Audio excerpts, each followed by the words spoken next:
If you could rebuild society from scratch, what would you do?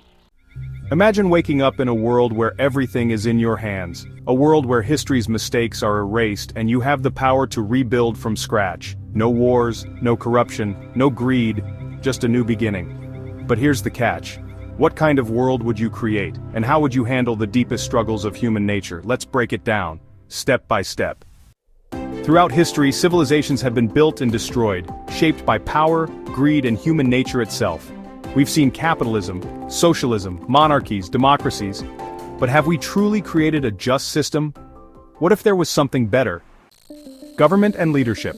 A hybrid system combining democracy and meritocracy, ensuring only the most capable, wise, and ethical individuals can govern. No corruption, only accountability. Eliminating greed, no more money-driven power. Instead, resource-based economics ensures no one goes hungry while still allowing innovation and creativity to flourish. A crime-free society, advanced lie detectors, psychological analysis, and behavioral prediction models would help detect potential threats before crimes even happen. But wait, does this cross the line into authoritarianism? Is it ethical to predict thoughts before they turn into actions?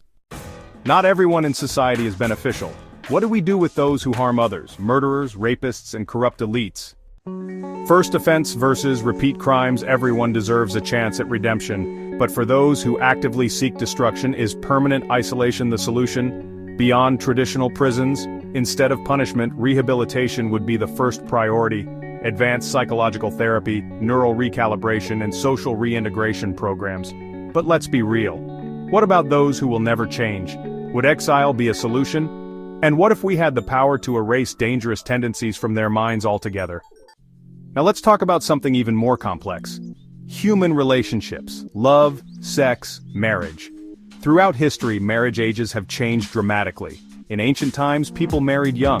Today it's 18 or older. But does this make sense biologically, emotionally, and socially? Science and psychology would help determine the healthiest, most ethical standards. Love should be based on consent, maturity, and understanding, while protecting vulnerable individuals. One of society's biggest overlooked problems, loneliness. Not everyone gets to experience love. Some people live their entire lives without a single romantic connection, and for many, this leads to depression, even suicide. Instead of forcing relationships, psychological and emotional training programs would help people understand attraction, self-improvement, and confidence. Companion systems. Emotional support centers where people can build connections, whether platonic, romantic, or therapeutic. Regulated physical and emotional support programs. Special programs where willing participants help those struggling with deep loneliness, providing human connection in an ethical, voluntary way. Society thrives on entertainment. But where do we draw the line? Nightlife, adult industries, and human desires have existed for millennia. Should they be regulated, or left as free choices? After all, freedom doesn't mean chaos, it means responsible choice. So here's the real question.